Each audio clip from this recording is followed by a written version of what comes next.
오늘부터 시작해서 며칠간 로마서 우리 한번 정리해 보겠습니다.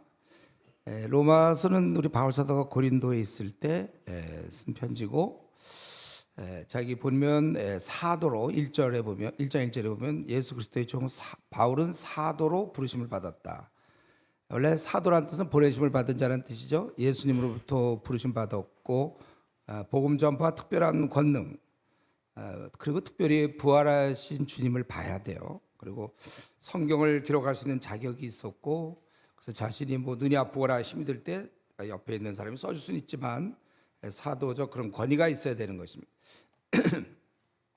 자기를 소개하면서 그리스도의 종 바울은 사도로 부르심을 받아 하나님 복음을 위해 택정함을 입었다. 우리가 지금 로마서 하게 될 텐데, 로마서는 1장 1절부터 16절까지 서론 부분이라고 볼 수 있고, 17절부터 15장 13절까지 본론, 그리고 15장 14절부터 마지막 절까지 결론이라고 볼 수 있고, 이 로마서는 우리 이전에 한 10년쯤 됐나요? 그때 한번 했을 거예요. 그래서 여러분 중에 기억하는 사람이 있는데 다시 한번 잘 생각해 보시고, 그리고 처음 듣는 분들은 또 잘 집중하실 거고. 근데 이제 지난날 했던 걸 보니까 예만 기억하는 사람들이 있어요. 예. 그 예만 기억해서는 안 돼요. 그거는 흐름을 기억해야지 예를 기억해갖고 되겠습니까? 예가 아니고 흐름을 잘 잡아야 된다. 자, 이 편지를 보내는 바울 사도는 자기가 바로 사도고 그리스도의 종이다. 이 의식이 그가 남은 생, 순교당할 때까지 갖고 있었던 거죠. 이 의식 때문에 그는 끝까지 싸울 수 있었어요. 자기가 누군지 아는 거. 사실 우리가 이 땅에 이렇게 왔는데, 와서 어디를 향해 가고 있죠? 우리가 무엇을 할 거예요? 자기에 대해서 분명히 알아야 그에 맞춰서 움직일 수 있는 거고, 바울 사도는 자신은 복음 때문에 택정함을 받았다. 분명하니까 그 다음에 감옥을 가든 어딜 가든 끝까지 일을 하다가 주를 만나는 거죠. 그래서 자기는 복음을 위한 건데, 복음이라는 것은 무엇이냐면은 하나님이 선지자를 통해 그의 아들에 관해 성경이 미리 약속하시다. 복음은 아들에 관한 것이다. 우리 보면 최근에 그 연대신학교 교수인가 누가 뭐 이상한 소리 자꾸 하고 그러던데, 그 자유주의 신학, 자유주의 쪽에서는 예수님의 그런 훌륭한 삶을 복음으로 많이 생각합니다. 그러나 잘못된 것이고, 예수님의 훌륭한 삶이 복음이라면 오히려 우리는 절망이죠. 우리는 그렇게 살 수가 없거든요. 기쁜 소식이 뭐냐? 예수님이 우리같이 도저히 안 되는 삶에서 대신 이 땅에 오셔서 죽으셨다. 이게 복음이죠. 그래서 여기 보면 복음은 아들에 관한 것이고, 그 아들에 관한 것은 3절에 육신을 입고 이 땅에 왔다는 거예요. 그리고 죽은 자 가운데서 부활해서, 성결의 영어로는 성령에 따라서 그런 부활하신 것이고, 우리도 나중에 성령님께서 우리를 부활하도록 하시죠. 로마서 8장 할 때 좀 하겠습니다. 그래서 능력으로 하나님의 아들로 선포됐어요. 이미 하나님의 아들이지만 그때 더 드러났다는 거예요. 바로 우리 주 예수 그리스도시라. 그래서 우리 복음이라는 것은 우리 주님께서 난류에 이 땅에 오셔서 대신 죽으시고 부활하시고 승천하신, 이게 복음이에요. 이걸 꽉 붙잡아야 돼. 자꾸 훌륭한 삶을 생각하면 안 되고, 복음은 이런 것이다. 그래서 이제 나는 이 복음을 이방인에게 전하는 것이다. 그러면서 자신은 뭐라고 그러냐면, 이방인 중에서 믿어 순종케 하나니, 이렇게 얘기했습니다.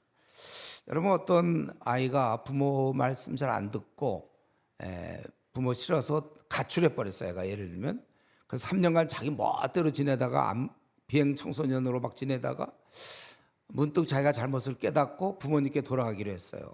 그렇다면 어떡할까요? 그가 갑자기 3년 만에 갑자기 집에 들어가서 자기 방에 들어가서 그렇게는 하진 않을 거 아니에요. 들어가면 자기 부모님한테 용서를 구할 것이고, 그러고 나서는 그 다음부터는 부모님 말씀을 잘 듣겠죠. 그렇게 돼야 되는 거예요. 마찬가지로 저와 여러분이 죄 가운데서 죽어있던 자들이었는데, 주께서 용서하셨기 때문에 그분 앞에 나가서 우리의 지난날의 죄를 용서를 구하고, 그 다음부터는 이제 그분 말씀 따라 잘 살아야지. 돌아는 왔는데 여전히 자기가 그냥 하던 대로 그렇게 살 수는 없죠. 그래서 여기서 보면 믿어 순종케 한다는 게 그거예요. 우리 성도들 가운데 가끔 그 미지근한 성도들이 있다고 그러잖아요. 그게 뭐예요? 돌아는 왔지만 여전히 순종하지 않고 자기 하고 싶은 대로 하는 거. 성경은 우리가 자기가 좀 원하는 대로 사는 거 있잖아요. 그거를 죄라고 얘기하고 있어요. 세상에서는 오히려 네가 원하는 대로 살아라. 성경에서는 네가 원하는 대로 사는 건 죄다. 그래서 우리 에베소서 2장 3절, 우리 1장 2장 1절에 하늘과 죄로 죽었던 너희를 살리셨고 그때 너희들은 마음의 원함과 욕심대로 향하여 본질상 진노의 자녀였다 그랬잖아요. 자기가 원하는 대로 사는 것, 그게 이제 거듭나지 않은 자들의 특징입니다. 우리는 주님의 원하는 대로 사는 거고 저들은 주님 없으니까 자기지 뭐예요. 목자가 없으니까, 부모가 없으니까 그냥 자기가 원하는 대로 사는 거예요. 세상 그걸 뭐 자유며 마음대로 해라. 네가 원하느냐? 그렇게 살아라. 성경은 그런 것이 바로 죄다. 이렇게. 그래서 이걸 분명히 알았던 바울 사도는 모든 이방인 중에서 믿어 순종케 하노니. 이거 나중에 우리 맨 마지막 날 목요일에 한 번 더 합니다. 16장 26절에 믿어 순종케 한다. 그래서 우리 신앙이 좋다는 얘기는 그 순종이 점점 깊어지고 우리 생활 영역에서 점점 어떤 거 순종 안 하는 영역이 있어. 자기가 하고 싶은 거. 이건 자기가 하면서 교회 다녀. 그런 것도 이제 놓게 되고 자기가 고집하던 거 주님이 기쁘게 생각하지 않는 그런 걸 본인도 알면서 자기가 기쁘니까 하는 것들 이런 걸 이제 주님과 씨름하면서 그걸 다 던져서 점점 우리가 주님을 닮아가는 거죠. 신앙은 원래 그런 것입니다. 그래서 내가 하는 일은 모든 이방인 중에서 믿어 순종케 하느니라. 너는 뭐냐? 6절에 너희도 그들 중에서 예수 그리스도의 것으로 부르심을 받은 자니라. 너희도 바로 그리스도의 것이다. 우리가 누구냐? 우리는 높고 존귀한 하나님의 아들 딸이며 부르심 받은 자다. 우리가 성경에서는 특별히 이렇게 거듭날 때 부르심이라는 말을 쓰고 우리 뭐 목사로 부르심, 사실 이런 말은 맞지가 않아요. 우리 모두가 다 부르심을 받은 자예요. 일을 하느냐 안 하느냐 그건 다른 문제고 우리는 다 왕같은 제사장이라고 그랬잖아요.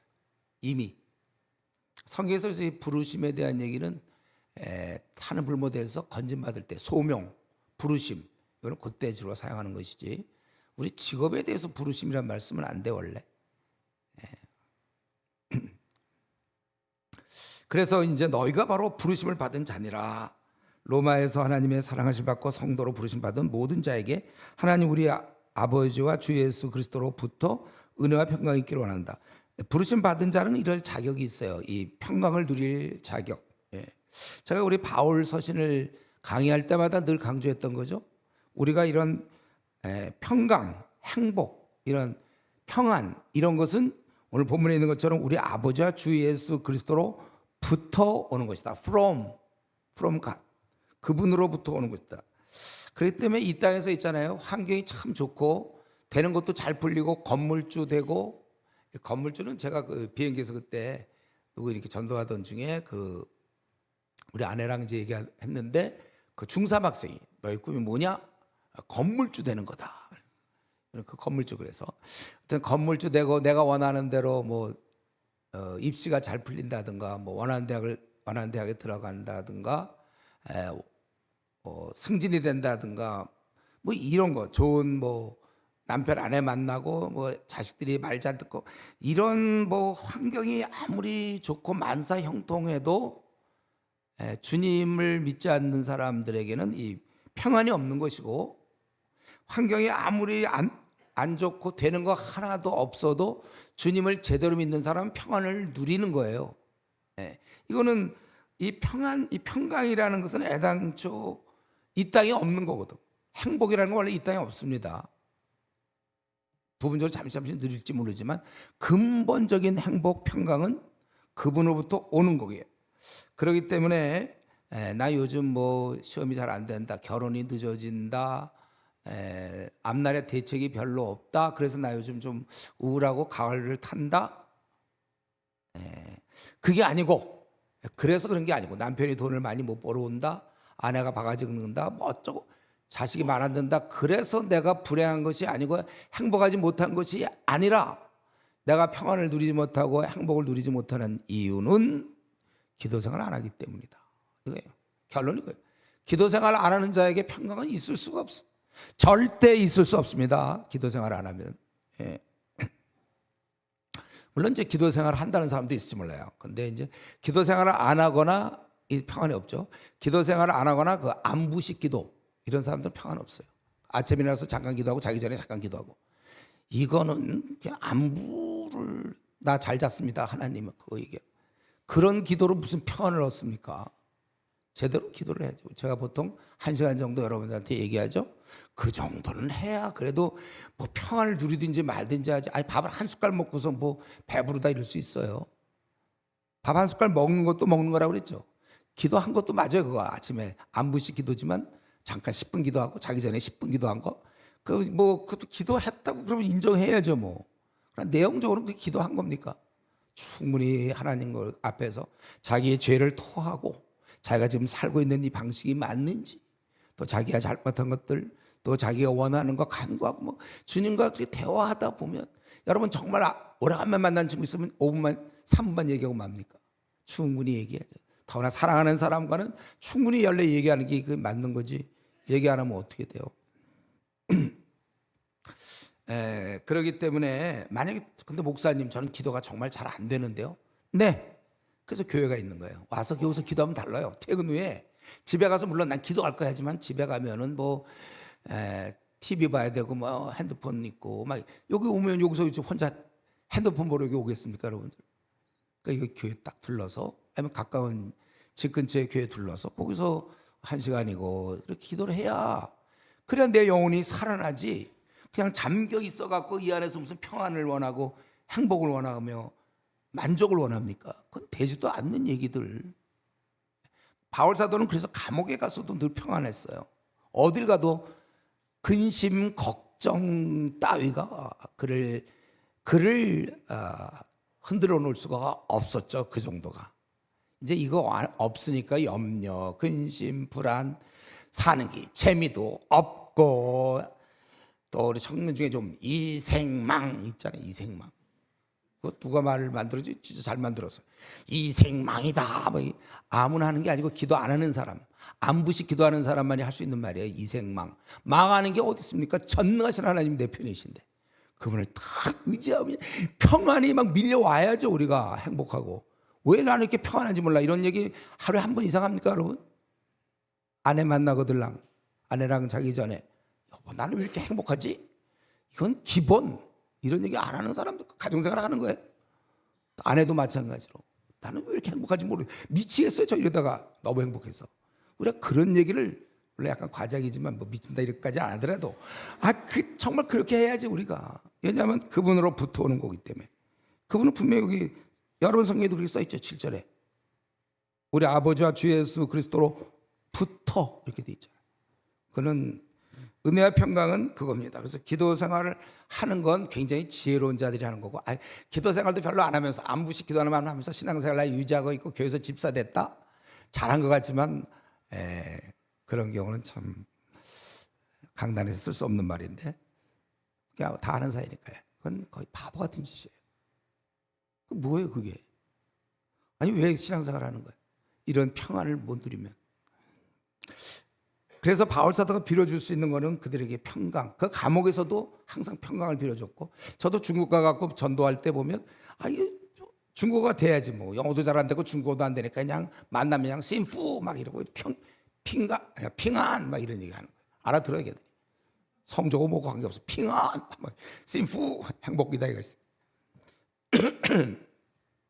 이제 바울은 로마 교회들에게 이렇게 인사를 하고 로마 교인에게 가기를 원했습니다.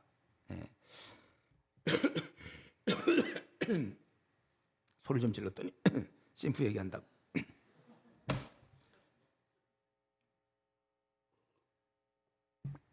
근데 여러분 제가 원래 오늘 계획은 6장까지 하는 거예요 원래.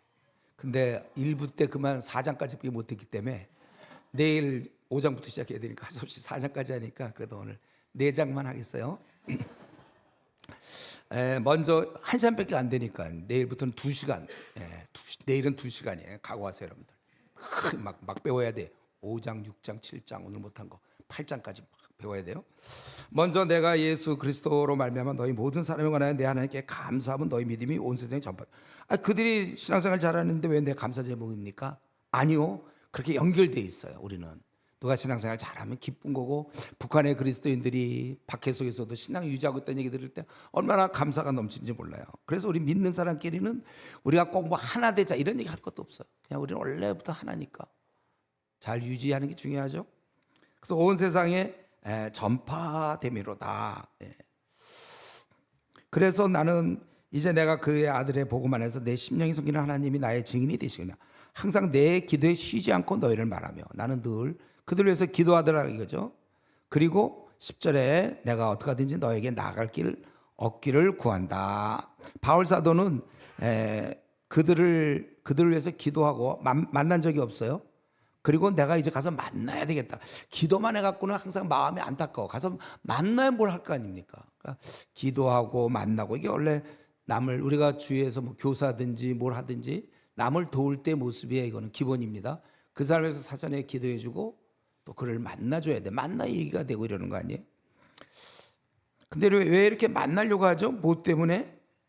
그거는 11절, 12절 두 가지 이유인데 하나는 11절에 그들의 신앙을 견고하게 하기 위해서 12절에서는 피차 안위함을 얻으려고.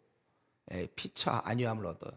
내가 비록 그들을 어린 자이기 때문에 그들을 견고히 해야 되지만 사실은 어린 자로부터 위로를 받는 거예요. 이건 우리 성경에 신앙 좋은 사람이 신앙 어린 자만 만나 위로해 주는 게 아니고 신앙이 없는 사람도 얼마든지 신앙 있는 우리 뭐 박 목사님이든지 민 목사님이든지 여러분이 얼마든지 위로할 수 있어요. 그럼 우리가 같이 가는 거예요. 같이 가야지 뭐 일방적으로 자기 만나 위로만 받고 자기 문제만 맨날 해결하고 좋은 얘기만 자기는 들으려고 그러고 목사님 뭐 저는 힘들어요 이런 그게 아니고 목사님도 힘들어요. 뭐 같은 편이에요. 같은 힘든 격려할 수 있어요. 위로할 수 있고 장로님 우리 서로 그렇게 할 수 있는 거예요. 잘하고 있습니까? 위로들 서로 위로를 잘해야지 교회 공동체가 그렇게 되는 거예요. 근데 여기서 더 나아가기 전에 생각할 것은 바울 사도는 이들을 도우려고 그랬다는 거죠. 그래서 기도하고 만나려고 그러고 경고케 하려고 그러고 피차 위로 자기가 주로 위로하는 게 더 많겠지만 하여튼 그렇게 했다. 이건 뭘 의미하냐면 결국은 이게 저와 여러분이 마찬가지인데 우리가 예수님을 믿는다는 것은 예수님을 믿을 때 자격을 하나 얻어요. 그게 뭐냐면 남을 돌보는 자격. 우리가 남을 돌보는 겁니다. 그러니까 우리가 이 아기를 낳으면 말이죠. 엄마가 그 자녀를 키우는 건 당연한 거 아닌가요? 자녀를 돌보게 돼 있잖아요. 그걸 뭐 무슨 공식화 시켜야 되나? 그거를 아기를 낳으면 꼭 네가 돌봐야 된다. 막 아기 엄마한테 사전에 막 임신하는 그 여성한테 막 아기를 낳거든. 네가 꼭 젖을 먹이고 키워라. 그러지 않잖아요. 그건 당연한 거예요. 우리가 주님 앞에서 우리가 일단 그리스도로 거듭난 이후에 우리가 이제 그리스도인이 된 이후에 저절로 오는 우리의 어떤 책임, 우리가 해야 할 일, 그게 바로 다른 사람을 돌봐주는 거예요. 그렇기 때문에 신앙이라는 거 돌봐주는 겁니다. 우리 중에도 때로 보면 이제 뭐 아주 자기는 신앙생활 잘한다, 기도생활 잘하고 성경 많이 보고 뭐 자기 열심히 하고 자기 개인의 경고는 많이 얘기하는데 그래 누굴 돌보고 있죠? 돌봐줘야 돼 사람은. 평생 돌보는 거예요. 끝까지 돌보는 겁니다. 나만 왜 사람을 돌봐야 되냐?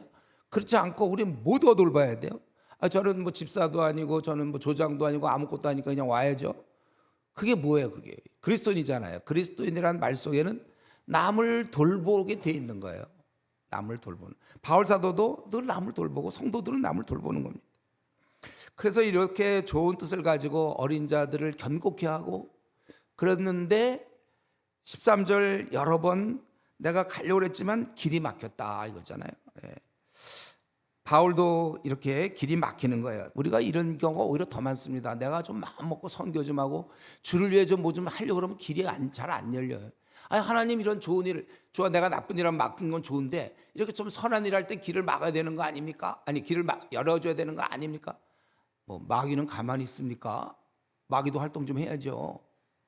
우리 길을 막아요. 그렇기 때문에 어떤 이제 어린 신앙인들은 처음 그 하나님이 인도를 얘기할 때 환경이 인도를 얘기하는 사람도 있어요.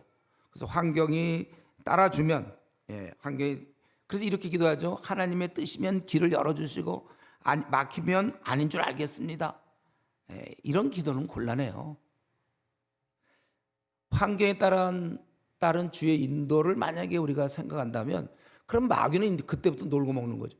왜냐하면 환경만 막으면 되니까.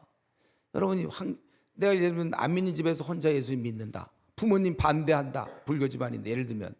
그래서 막 성경 찍고 교회 못 나게 문을 잠가 걸고 막 그러면 환경적으로 우리 집안 환경은 교회 나가면 안 되겠구나. 그래서 교회 안 나갑니까? 그래도 그때는 부모님께 우리가 순종하지만 그런 경우는 하나님께 순종해야 되잖아요. 어떻게 하든지 매를 맞는 한에 있어도 교회를 갈 거 아닙니까? 그렇게 살아야지. 환경에 따라 얘기하면 어떻게 해야 돼요? 다윗이 사울을 죽일 기회가 있었죠. 그 원래 죽여야 돼요. 왜냐하면 자기를 따르는 400명을 위해서도 죽여야 돼, 사실은 막. 자기 혼자가 아니지만. 그러나 아무리 환경이 열려도 콜콜 자도 아주 그냥 콜콜 잤어요, 사울 왕이. 그건 누구라도 죽일 수 있는데. 그러나 그런 환경에도 주께서 원치 않는다는 걸 알고 딱 죽이지 않잖아요.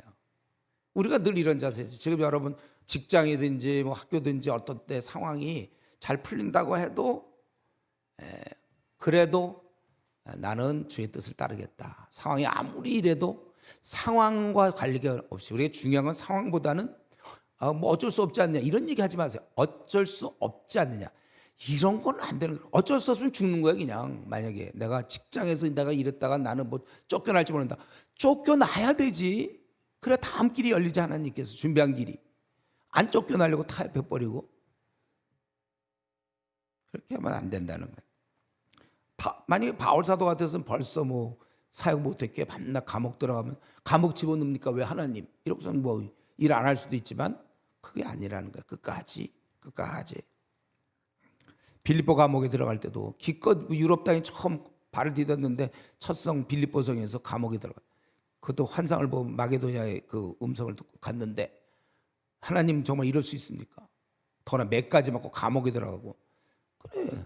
그러나 감옥에서도 찬양과 기도해서 거기서 그 간수를 예수님 믿게 하잖아요. 하나님에게 섭리거든. 그러니까 끝까지. 여러분 환경은 여러분을 움직이게 하면 안 됩니다. 하나님 뜻이 여러분을 움직이게 해야 돼. 아무리 환경 그래도 내가 주님이 이걸 기뻐하신다면 그 길을 가는 거야. 대안은 없죠. 대안이 있으면 가면 그게 무슨 믿음이 있습니까? 믿음이라는 것은 원래 그러는 거예요. 대안 다 있는 게 무슨 믿음이에요. 그래서 우리가 앞날을 몰라야 돼. 그럼 별로 이렇게 좀 막혀 있는 것 같아야 돼. 그러나 자기가 정말 주님이 기뻐한다면 그 길을 가는 것이고, 그렇게 놀랍게도 그때 제가 늘 얘기하잖아요. 자동문. 분명히 막혀 있는데 내가 갈 때쯤 되면 열린다니까. 그게 제가 지금까지 살아온 방식이에요. 되는 거 하나도 없어도 이거 주님 기뻐하는 거 그냥 가는 거예요. 계산상 안 되죠. 계산상 굶어 죽어요. 늘 제가 굶는 거에 대해서 많이 얘기했지만 굶는 건 뭐죠? 다이어트죠. 굶으면 다이어트. 근데 계속 굶으면 어떻게 될까요? 주님 만나는 거죠. 그럼 이 땅에서 우리는 걱정 하나도 없어요.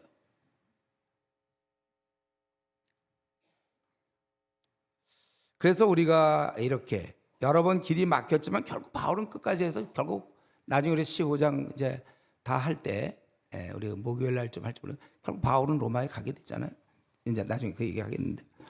그렇기 때문에 우리가 중요한 것은 상황보다는 주님의 뜻을 알아야 돼요.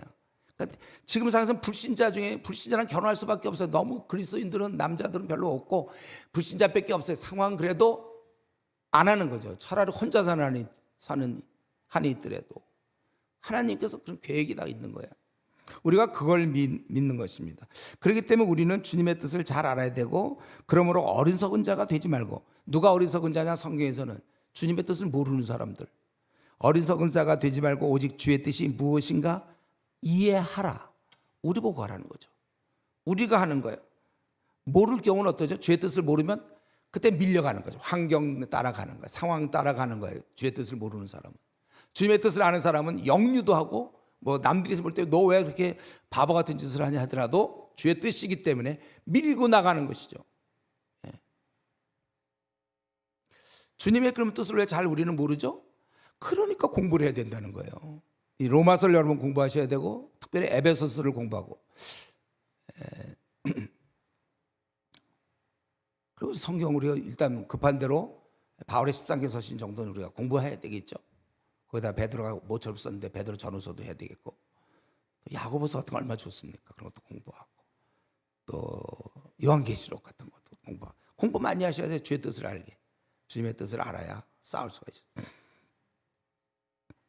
그러면 이제 여기서 그 질문, 왜 이렇게 좋은 뜻인데 왜 여러 번 막혔을까? 이거 아마 10년 전에 로마서 들은 사람들고 답은 얘기할 수 있을걸요. 왜 이렇게 좋은 뜻을 했는데 왜 길이 막혔느냐? 제가 이번에 이 말씀 전할 때 자꾸 얘만 떠오르면 안 돼요. 흐름을 잡아야 돼. 흐름. 예. 이거 왜 막혔다고 그랬죠? 한번 그때 기억나죠? 로마서 쓰라고 그랬다고 그랬죠. 로마서 쓰라고. 왜 우리가 로마서를 중요히 생각합니까? 바울이 한 번도 로마에 가본 적이 없는데 할 얘기는 너무 많아. 그동안에 얼마나 할 얘기가 많습니까? 그러니까 할 얘기는 해야 되는데 못 가니까 그러면 할 수 없다고 해서 글을 쓴 거야. 꼭 필요한 거. 신앙의 아주 중요한 것들을 글로 적었어요. 그래서 로마서잖아요. 그러니까 하나님이 이때 바울을 막아주셨기 때문에 그 길을 막아주셨기 때문에 로마서가 탄생을 했고 그래서 저 같은 경우는 누가 처음 예수 믿으면 로마서부터 전하는 거 아니에요. 로마서 1장부터 16장까지 이 내용을 머릿속에 거의 외우다시피 돼야 그래야 이제 우리 보통 초등학교 때 뭐 뺄셈, 나눗셈, 곱셈 뭐 더하기 이런 걸 배워놔야 뭐 동계산도 하는 것처럼 가장 기본이 되는 거 더하기, 빼기, 나누기, 곱하기 요게 뭐냐? 신앙에 있어서 이 로마서 그러니까 로마서 내용도 하나도 모르면서 신앙생활 한다는 건 그냥 자꾸 그냥 곱셈 나눗셈도 못해서 미적분만 계속 혼자 풀어봐야 풀립니까? 고난의 문제도 안 풀리고 자기 앞날의 문제도 안 풀리고 그냥 맨날 행복하지도 않고 기초. 그래서 로마서를 우리가 반드시 외우도록 머릿속에 딱 들어가 있어야 돼. 이걸 바탕으로 다음 단계를 나갈 수 있고. 에베소서는 왜 중요하죠? 로마는 한 번도 들어본 적이 없으니까 핵심을 얘기한 거고 에베소 교회에서는 거의 3년 동안 바울 사도가 가르쳤거든요.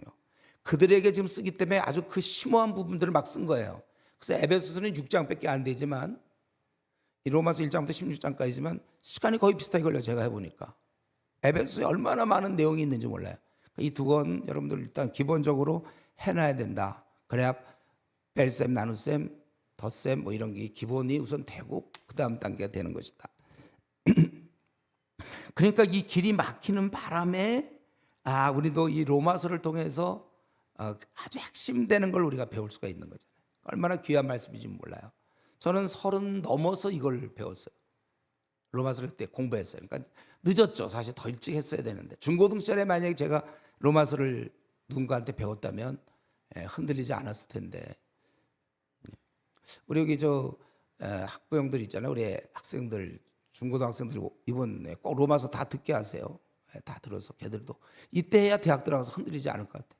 이 중요한 것들을 꼭. 그리고 자기가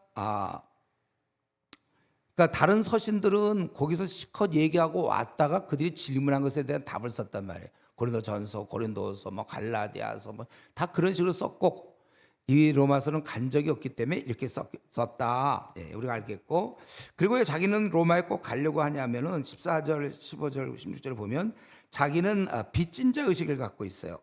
내가 복음을 이렇게 받아들였고 나 같은 죄인을 살리신 주님의 은혜를 깨닫고 나서부터는 이 귀한 사실을 전해야 되겠다. 그래서 나는 모든 자에게 지혜 있는 자나 어리석은 자에게 내가 14절 다 내가 빚진 자다. 빚진 자라고 그렇게 있어요. 그래서 난 로마에 있는 너에게도 마찬가지 빚진 자야. 왜 복음을 잘 전하려고 하느냐? 16절 왜 복음을 전하려고 하냐면 이 복음은 모든 믿는 자에게 구원을 주시는 하나님의 능력, 이 복음이 하나님의 그 능력이 되기 때문이다. 다시 한번 우리는 이 복음을 전해도 되고 안 전해도 된다는 이 풍토 이것에 대해서 개탄해야 돼요. 우리는 모든 그리스도인들은 복음을 전해야 합니다. 해도 되고 안 해도 되는 건데 신앙 좋은 사람 해라. 이게 아니고 빚진 자다. 만일 복음을 전하지 아니하면 내게 화가 있을 것이미로다. 고린도전서 9장에 나오는. 이전에 그 허드슨 테일러 우리 잘 알잖아요. 허드슨 테일러가 그런 일이 있어요. 그가 사실 복음을 위해서 중국 내지에 들어가서 1800년도죠. 그때 중국 내지에 들어가서 그 풍토병으로 자녀를 3명 잃었어요. 또 아내도 잃었고 본인도 변발한다고 뭐 염산인가 뭐 하다가 어떻게 막 해가지고 죽는 줄 알고 죽을 뻔했어요. 그런 어려움도 겪었는데 그의 그 일화 중에 이제 그런 거 있습니다. 한 번은 배를 타고 이제 가는데 어딜 가는 중인데 그 자기의 통역 그 당시 중국어 영어에 능통한 그런 그 피터라는 사람, 피터. 그 사람이 아주 유능한 젊은이에요. 조수예요. 그래서 같이 가는데 그가 그만 물에 빠져버렸어요. 근데 구할래도 어떻게 구할 수 없네. 마침 거기 뱃사공들이 거기 어부들이 있었어요. 그래서 어부들한테 지금 이 사람 빠졌으니까 구해달라고. 그럼 빨리 구해주면 좋겠는데 돈을 요구하는 거예요. 흥정을 하는 거예요. 얼마를 주면 구해주겠다. 근데 돈이 하나도 없어요. 허든 테일러 선교사 무슨 돈이 있습니까? 돈 없으니까 못 주고 그래서 막 어떻게 흥정을 하고 그래서 있는 거 다 해봐야 너무 그래서 이제 겨우 해가지고 타협을 봤어요. 그랬더니 이제 이 어부들이 가더니 쑥 이제 그 기구를 가지고 한 거예요. 건져냈는데 시간이 좀 늦어서 죽었어요. 그러니까 이 허든태가 너무나 원망스러운 거야. 이들이 자기는 굉장히 유능한 젊은 성실한 사람이고 꼭 필요한 사람인데 그 살릴 수 있었는데 이 사람들이 기구를 다 갖고 있으면서도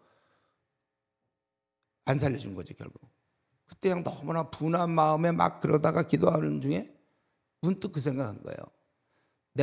나는 사람을 살릴 수 있는 기구가 있다. 나는 그걸 어떻게 지금 쓰고 있느냐.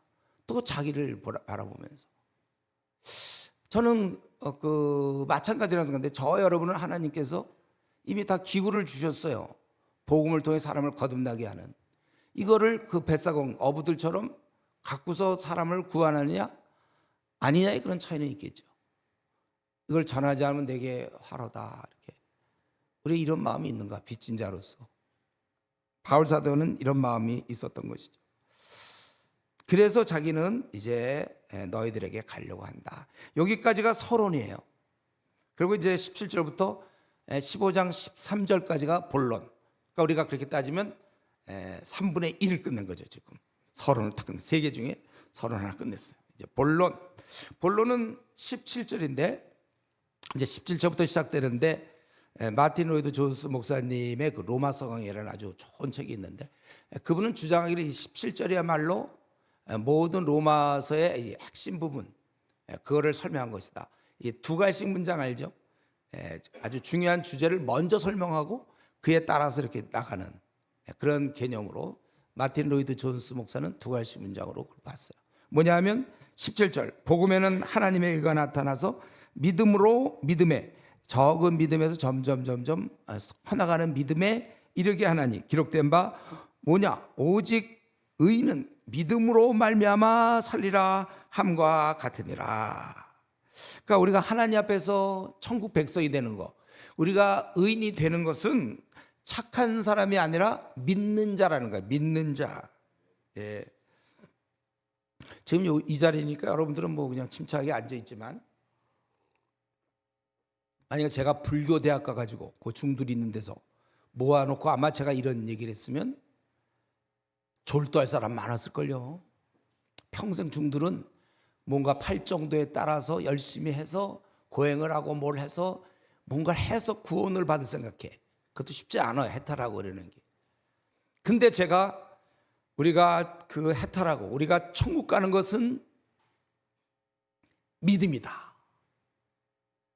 다들 아마 혼수 상태 빠지거나 너무 충격. 이게 놀라운 비밀이잖아요. 예. 저가 왜 그때 모태 신앙인데 왜 20여 년 동안 이렇게 모태 신앙 지나면서 왜 대학 가서 헤맸습니까? 바로 요거였어요. 저는 20년 동안 교회 다니면서 착해야 구원받을 거라고 생각했어요. 예. 착하면 구원받는 거 아닌가 이런 생각을 했어요. 그러니까 다른 사람 볼 때 저는 교회에서 그때 임원도 하고 대학부가 우리 큰 대학부가 있었는데 임원도 하고 다 그랬지만 저는 그들은 저를 보고 착하다고 얘기했는지도 모르겠어요. 근데 저는 저를 알거든요. 나는 안 돼. 나는 구원받지 못해.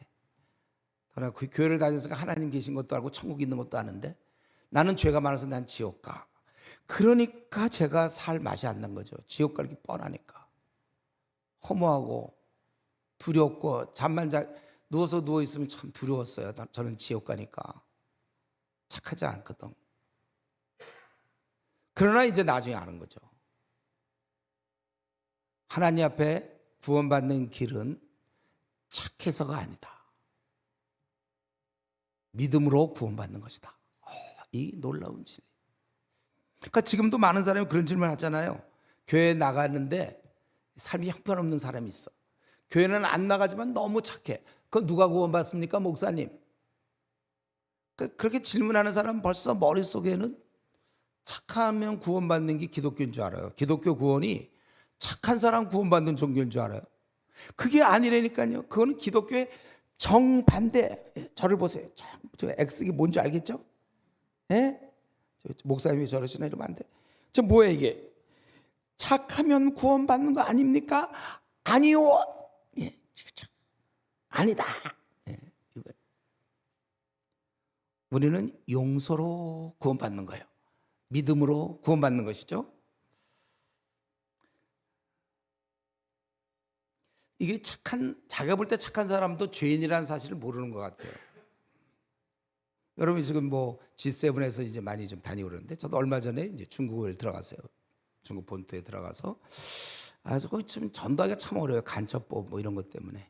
그래서 그때 남경 사대 들어가서 드러내놓고 전도 못하고 은근히 기회만 되면 약간 수준을 좀 낮추면서 슬슬 그쪽에서 얘기하도록 그렇게 이제 해가지고 자연스럽게 학교 구경 좀 시켜달라 해서 들어가는 것도 사실 뭐 못 들어가는 거지만 이제 어떻게 해서 들어가고 그러다가 구경을 이렇게 하다 보니까 거기 공자 동상이 있더라고요. 그래서 저분 이제 우리도 안다 하면서 저분 훌륭한 선생 뭐 이제 얘기하니까 그렇다는 거예요. 그래서 그분이 근데 신에 대해서 알기를 원했고 이제 슬슬 이제 하고 어떻게 구원받냐 뭐 이제 내가 이런 얘기하니까 착하게 살면 구원받는 거 아닙니까? 그러더라고요. 자매였어요. 그때 박사과정에 있던 자매였는데 마침 또 심리학을 했대요. 그래서 잘 됐다. 그래서 나도 사실 심리를 많이 연구하는 뭐 어쩌고 저쩌고 이제 이러면서 목사는 얘기 못 하고 그러고서는 근데 착해야 구원받는다 그러더라. 착하면 구원받겠죠. 그래서 그게 아니다. 그러고서 인간이 착해봤자 거기서 거기 도토리 키재기다 하는데 여기서 도토리 키재기를 어떻게 설명할 길이 없더라고요. 영어로도 어렵고 중국어로도 어렵고 아주 땀을 빼면서 하긴 설명했는데 제대로 전달되는지 안 되는지 몰라요. 하여튼 나중에 이제 한국 와가지고 제가 우리 차마 중국어로 된 거 그거 보냈어요. 아마 그거 이제 읽고 어떻게 될지 모르겠지만은 우리 10월달에 이제 그랬는데 이 도토리 키재기란 말 우리끼리 뭐 훌륭해 봤자 그 도토리가 커 봤자 이건 여러분이 이미 차마책을 다 읽었기 때문에 이건 다 이해가 되고 있는 거죠. 혹시 처음 듣는 사람 있어요? 도토리 키재기? 이게 제가 이전에 미국 갔을 때 그 코스타 집회에서 그때 한 1,400명? 그 석박사 과정에 있는 사람들 1,400 모였을 때 제가 강의하면서 도토리 키재기 했는데 끝나고 어떤 형제가 막 달라서 무악 날갔다가 얼마나 반가워하는지 모르고 자기 구원 문제 해결했다고 막 그러는데 근데 왜 어떻게 된 거냐니까 도토리 키재기 그 얘기 한번 듣고 완전히 자기가 새롭게 됐다. 그때 깨달았다는 거예요. 여러분 다 알고 있는 거죠. 만약 이런 게 지금 무슨 말인지 모른다면 좀 심각한 거예요. 그거는 기독교의 기본을 아예 모르는 거예요. 그럼 뺄셈을 아직 안 배운 거예요. 그래서 여기 이 사실은 믿음으로 말미암아 우리가 의인이 된다. 천국에는 믿는 자가 들어가는 것이지 착한 자가 들어갈 수 없다. 착해봤자 하나님 볼 때는 다 인간의 속을 들여다보면 다 마찬가지다. 다 고기서 고기다. 50보 100보다 그거예요. 이걸 이제 딱 얘기하고 나니까 질문이 들어오는 게 뭐냐면 왜 그러면 우리가 안 되냐? 우리가 왜 착해갖고 왜 구원 못 받느냐? 그 질문이 들어오는 거예요. 그래서 18절부터 32절까지 여기서 갑자기 하나님의 진노가 이렇게 되잖아요. 그러니까 인간의 한심함을 여기서 막 설명해 주는 거예요. 그래야 하나님께서 인간이 너무나 한심한데 여기다 대고 너희들 착하면 구원 주겠다는 얘기는 아무도 안 주겠다는 말과 같다는 거죠. 그렇죠? 알고 있죠, 여러분, 이 흐름을. 그래서 18절부터는 이제 인간이 한심함을 얘기해요. 하나님의 진노가 불의로 진리를 막는 사람들의 모든 경건치 않음과 불의에 대해 하늘로부터 나타나는 하나님을 알만한 것이 그들 속에 보임이라. 하나님께서 그들에게 보이셨느니라. 창세로부터 그에 보이지 아니하는 것들 곧 영원하신 능력과 신성이 그가 만드신 만물에 분명히 보여 알려졌나니 그러므로 그들이 핑계하지 못할지다. 우리 지금도 안 믿는 사람들이 신에 대해서 물을 때 우리는 두 가지예요. 신은 자신을 이미 계시했어요. 두 가지 방법으로. 하나는 모든 만물을 통하여, 우리가 그걸 일반 계시라고 그러잖아요. 뭐 멍멍이든 야옹이든 뭐 상어든 고래든 잠자리든 사자든 하여튼 그런 만물을 보면 너무나 신기해.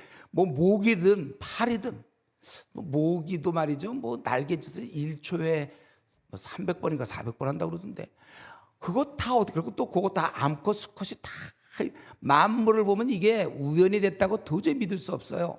뭐래도 다, 하여튼 벌레라도 그래요. 맞아. 그건 이미 거기 그분의 그 영원 보이지 않는 그분의 능력이 만물에 나타났다는 거고, 또 하나 특별 계시인데 그건 바로 그분께서 그분의 아들 예수 그리스도 독생자 신의 아들께서 이 땅에 찾아오신 거, 그리고 실제로 하나님을 설명하고 그리고 자기를 믿을 수 있는 증거로 부활을 보여준 거잖아요. 이게 기독교잖아요.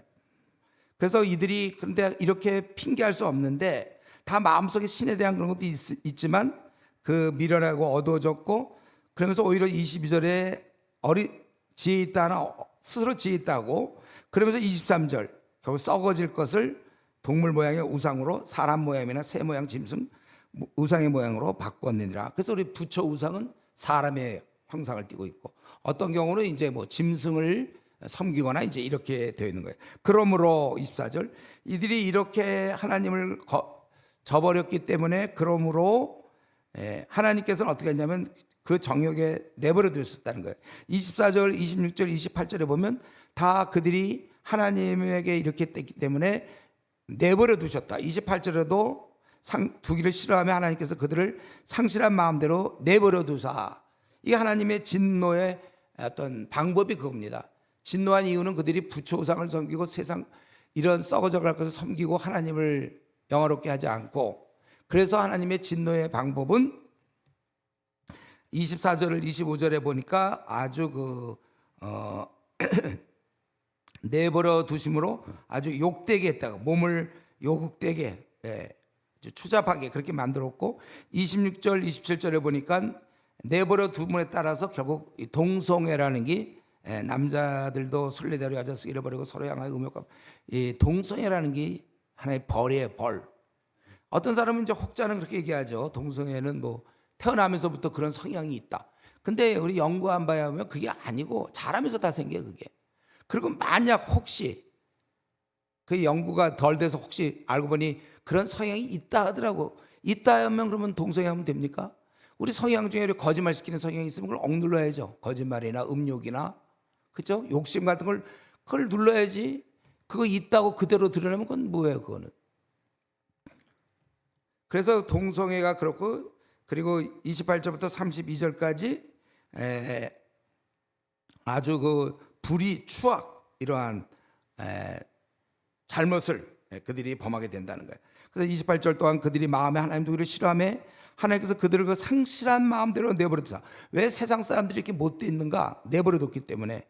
29절 곧 모든 불의, 추악, 탐욕, 악이 가득한 자요, 시기, 살인, 분쟁, 사기, 악독이 가득한 자요, 수근수근하는 자요, 비방하는 자요, 하나님께 미워하는 자요, 능욕하는 자요, 교만한 자요, 자랑하는 자요, 악을 도모하는 자요, 부모를 거역하는 자요, 우매한 자요, 배약하는 자요, 무정한 자요, 무자비한 자라.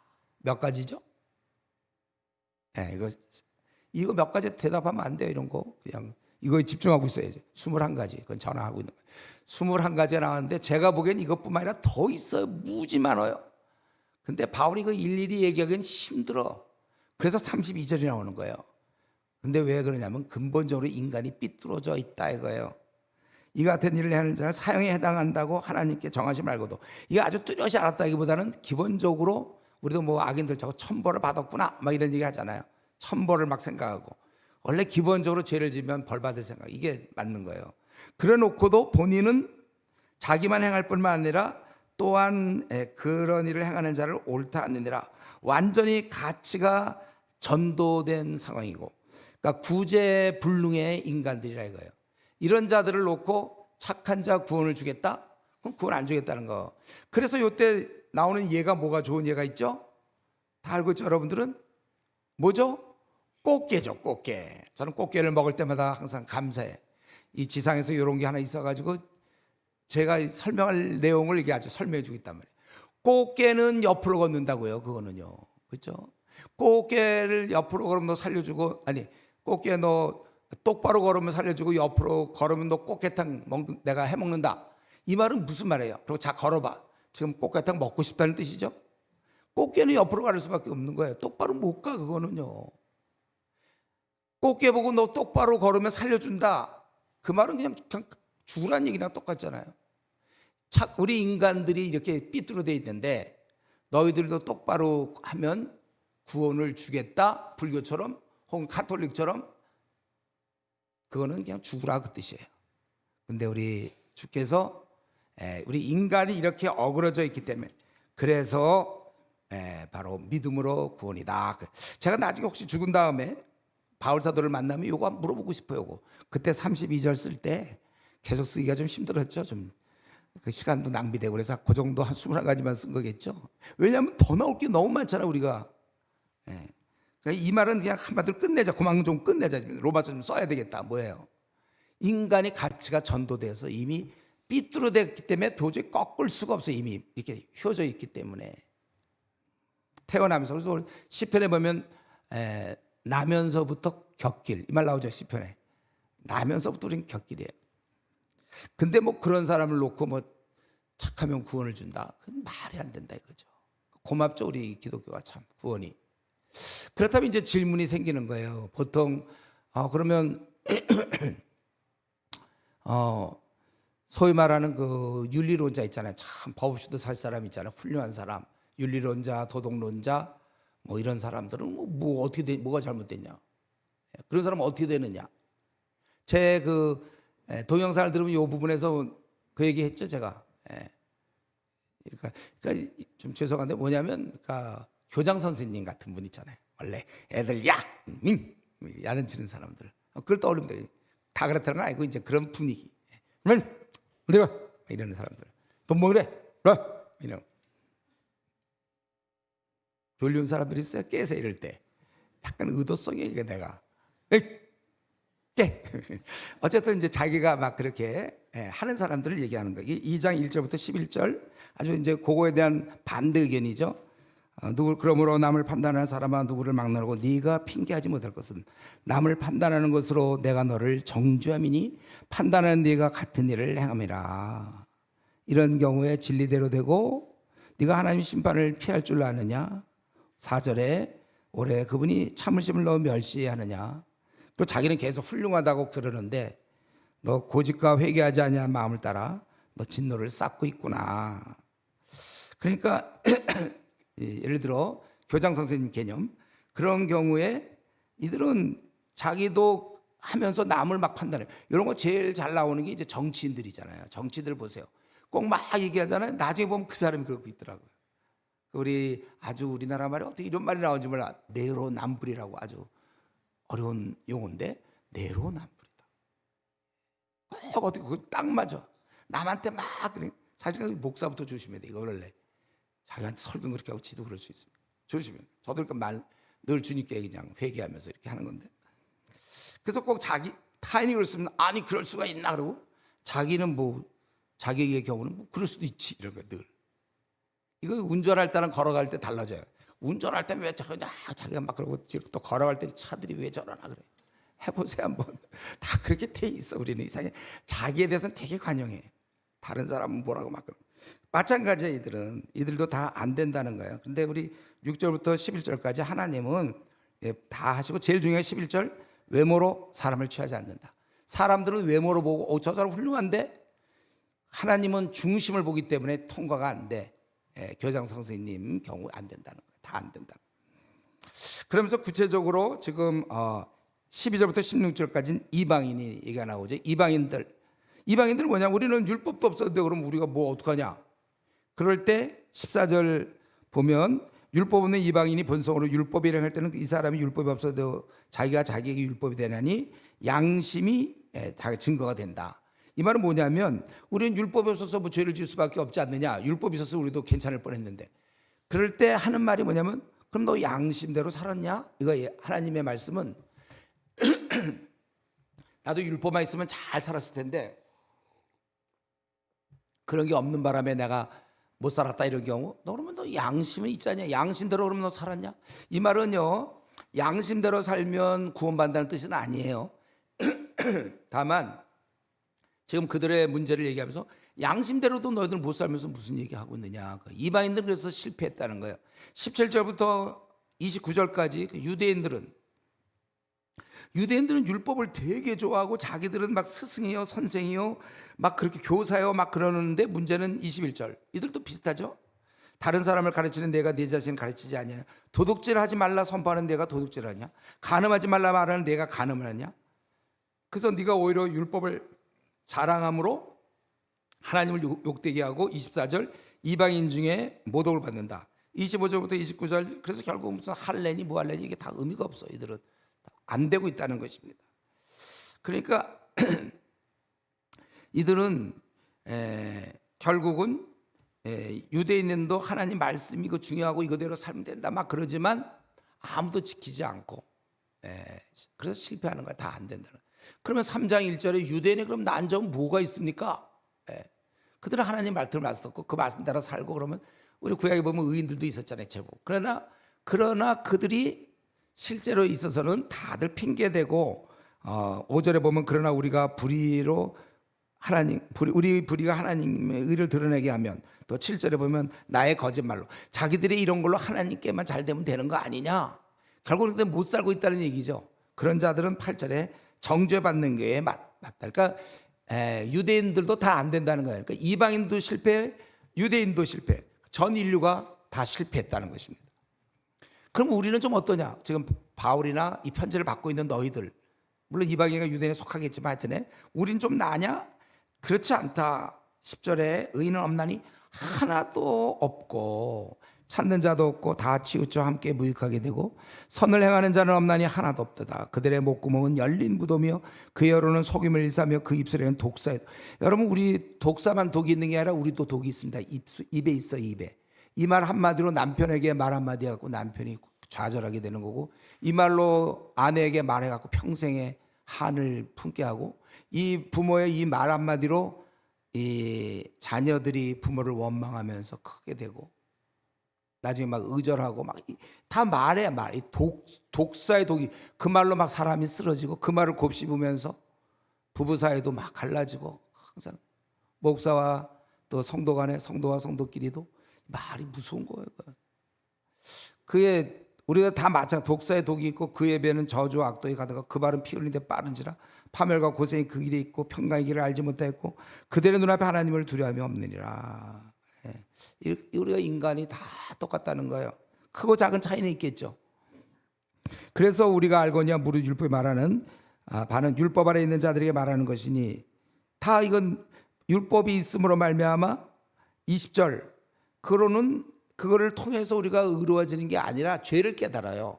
그러니까 우리도 뭐 50km 이하로 가야 되는데 50km 이상 60km로 갔다 그러면 벌금을 내잖아요. 그리고 법에 걸린 거예요. 그건 50km. 법이 없었으면 60km 달려도 알 게 뭐예요. 그건 괜찮은 거지만 50이라고 정했기 때문에 그 구간에서는 그걸 어기면 그건 이제 법칙금을 내야 된다는 것이죠. 똑같아요. 율법은 그런 걸 요거는 이제 내일 우리 7장 할 때 율법과 은혜 얘기할 때 자세히 좀 하겠어요. 그래서 안 된다는 거예요. 율법은 죄를 깨닫는 것이고 이제는 10년 전에 이거 제가 로마서 강의할 때 그 기억나셔야 돼요. 예화가 자꾸 기억나면 안 돼. 이게 기억나야 돼요. 21절 이제는 율법에 하나님의 한 의가 나타났으니 율법과 선자들에게 증거를 받은 것이라. 이제는 바울사도 이 말하고 싶어서 얼마나 기다렸을까요? 이거예요. 바로 지금까지 우리 인간이 안 된다는 얘기 시크하고 그래서 이제는 율법의 한 의가 나타났으니, 예. 그 의는 이미 사실은 구약에도 다 얘기한 거예요. 율법과 선지자들이 이미 다 얘기한 거다 그거예요. 자, 저를 보세요. 제가 그때 강의할 때도 그 얘기 했는데 그 장면 떠오를지 모르겠어요. 지금까지 우리는 하나님께 천국 가기 위해서, 구원받기 위해서 내가 좀 착하게 율법을 지키고 교회 생활 착실히 하고 헌금 좀 잘 내고 욕 좀 안 하고 거짓말 좀 안 시키고 나름대로 주님을 섬긴다고 해서, 그래서 어떻게 하면 구원받을 줄로 알고 있었어요. 그런데 이걸로는 안 되기 때문에 이게 없어지는 거예요. 그러니까 우리가 하나님께 구원받는 길이 지금 없어졌어요. 그래서 율법 외에 다른 의가 근데 나타났다. 다른 의. 이게 뭐냐? 구약에 이미 예언되어 있었고 22절, 그것은 바로 예수 그리스도로 말미암아 얻는 의다. 이건 차별 없는 거예요. 우리가 요거예요, 요거. 많은 이제 불교 신자나 가톨릭 신자나 많은 사람들은 지금 아직도 이거 붙잡고 있는 사람들 많을 거예요. 다들 뭐 이걸 통해서 이거 안 돼. 여러분 교회 생활 뭐 열심히 하고 헌금 내고 뭐 교회에서 뭐 봉사하고 무슨 그런 걸로 되는 게 아니에요. 졸지도 않고 설교 잘 들어 그걸로 되는 게 아니에요. 이게 아니고 이거 없어지고 다른 의. 여기 이제는 율법의 하나님의 한 의가 나타났어요. 오해할까 봐 22절, 바로 그것은 그리스도로 말면 의다. 23절, 모든 사람이 영광에 이르지 못하더니 그리스도 예수 안에 있는 속량으로 말미암아 속량을 받았어 우리가. 그래서 값없이, 이 의는 공짜여야 합니다. 요거에 대해서는 5장에서 내일 좀 더 자세하게 하겠는데, 공짜로 구원받는 거예요. 여러분들 훌륭해서 구원받으면 안 돼요. 공짜로 구원받는 거예요. 값없이 의롭다 하심을 얻은 자 되었느니라. 우리가 바로 여기에 있는 거죠. 값없이 얻는. 이것은 25절, 이 예수를 하나님이 그의 피로서 믿음으로 말미암아 화목제물로 세우셨. 예수님을 화목제물로 세우셨어요. 그러면 그 전에 이는 하나님께서 길이 참으시는 전에 지은 죄를 간과하시고, 이전에 구약시대 때도 죄를 많이 졌거든요. 근데 또 그들은 살아났어요. 제사제도를 통해서. 그런데 이런 제사제도로 보면 얼핏 보면 하나님이 간과하심처럼 보이지만, 바로 이 제사제도도 예수님의 십자가의 죽음에 뿌리를 두고 있는 거예요. 근거를 두고 있는 거예요. 그래서 얼핏 보면 저 사람 죄를 졌는데도 사실은 예수님 십자가에 죽으실 것이 준비되어 있었기 때문에 그것에 의지하여 제사제도로 이들을 살리신 것이고, 그러나 그래서 하나님 의가 약간 희미한 것 같아. 저 죄인들이 잘 살고 있는 거. 그런데 예수님이 화목제물로 드려짐으로 하나님의 의가 확실하게 드러났죠. 죄를 범하는 자는 죽어야 된다. 그동안 짐승이 죽었지만 이제 사람이 죽는 거예요. 예수님이 죽는 거예요. 그래서 자기 의로우심을 그때 드러냈고, 그 자기만 의로울 뿐만 아니라 예수님을 믿는 자도 의롭다 해주신 거예요. 이게 그렇기 때문에 우리는 자랑할 것이 없어. 27절에 또 28절에 우리가 의롭게 된 게 우리 행위에 따라 된 게 아니라는 거 알았잖아요. 예수님의 행위에 따라 된 것이다. 내일 우리 5장 할 때 자세히 하겠어요. 행위에 우리 예수님 때문에 된 것이다. 그래서 할례자도 무할례자도 다 믿음으로 된 것이다. 그러니까 여러분들이 이거를 꼭 마음에 품고, 우리의 구원은 공짜로 값없이, 24절 값없이 되는 것이다. 그런즉 육신으로 우리 4장 1절, 제가 언제까지 한다고 그랬죠? 4장까지만 한다고 그랬죠? 네. 진도 맞춰야 돼요. 우리 10분 11분 남았. 내가 생각하는 11분이 남았어요. 자, 우리 졸리운 사람들은 이제 그 정도 자면 되지 않았을까요? 네, 한번 일어나서 좀 이거 좀 잘 깨서 들으세요. 그런즉 이 4장 제가 보기에 5장을 준비하고 있는 거거든요. 그러므로를 준비하기 위해서 그런즉 이제 나오는데, 뭐냐면 이 믿음으로 의롭다함에 대해서 좀 설명을 하기를 원하는 거예요. 그래서 우리 구약의 대표적인 믿음의 조상 아브라함의 믿음을 지금 얘기하고 있죠. 그래서 아브라함이 가졌던 것은, 그 의는, 이것은 존 스토트 목사의 좀 견해인데, 그거는 1절부터 8절까지 보니까 행위가 아니라 행위가 아니라는 거죠. 그는 2절에 있는 3절에 있는 것처럼 하나님을 믿음에 의로 여긴 것이다. 2절에 만약에 행위를 했으면 자랑할 것이 있겠지만 그렇지 않다는 거예요. 그거는 하나님을 믿는 것이며, 또 일하는 자에게는 원래 그 싹이 은혜로 여겨지지 않잖아요. 우리 임금을 여러분들이 한 달 열심히 하면 뭐 거기서 그런 월급을 주는 게 그게 무슨 CEO의 특별한 은혜입니까? 그냥 우리가 일한 대가죠. 그런데 일을 아니할지라도 바로 저와 여러분 한 거 하나도 없는데도 불구하고 경건하지 않아요 우리가. 그런데 의롭다 한다는 거예요. 그래서 일한 것이 없이 하나님께로 의로 여김을 받는 사람의 복에 대해 다윗이 말한 바 불법이 사함을 받고 죄가 가려짐을 받는 사람 복이. 우리가 나쁜 짓을 안 해서 천국 가는 게 아니라 사함을 받았단 말이에요. 그리고 죄가 가려졌어요. 저와 여러분은 이미 과거에 충분히 지옥 갈 만큼 나쁜 사람들인데 이제 사함을 받았기 때문에 깨끗하게 된 거예요. 우리는 깨끗한 자입니다. 내일 그 5장에서 더 얘기하겠지만 우리는 불법이 사함을 받고 죄가 가려짐을 받은 사람에 대한 복에 대해서 참 그 죄를 인정하지 않는 사람은 복이 있다. 이렇게 다윗이 벌써 그렇게 알고 있었다는 거예요. 그리고 9절부터 12절까지 보면 이 우리 아브라함이 가졌던 의는 절대로 할례에 따른 게 아니다. 왜냐하면 아브라함이 의롭다 함을 받을 때 할례 받지 않았고 나중에 받았거든요. 마지막 순간에. 그러니까 무할례시에 받았는데 그가 11절에 그가 할례의 표를 받은 것은 무할례시의 믿음으로 된 의를 인친 것이니 이는 무할례자로서 믿는 모든 자의 조상이 되어 그들도 의로 여기심 받게 합니다. 참 이런 것조차도 다 구약에 계획이 돼 있었어요. 그래서 그가 일찍 할례를 받고 다음에 의로움을 얻게 되고 이렇게 이제 되는 거죠. 그래서 그것은 12절 우리에도 마찬가지다. 그리고 이 율법에 의해서 되는 게 아니라는 거죠. 13절부터 17절에 쭉 보면 율법에 대해서 되는 게 아니고 율법은 진노를 이루게 하고 율법이 없다면 그 죄도 없다는 거. 15절에 율법 때문에 되는 게 아니고 우리 17절 이하 쭉 보면 22절까지 그는 믿음으로 특별히 우리 18절에 아브라함이 바랄 수 없는 중에 바라고 믿었으니 아브라함이 그런 믿음이 이는 내 후손이 이같으리라 하신 말씀대로 많은 민족의 조상이 되게 하려 하심이라.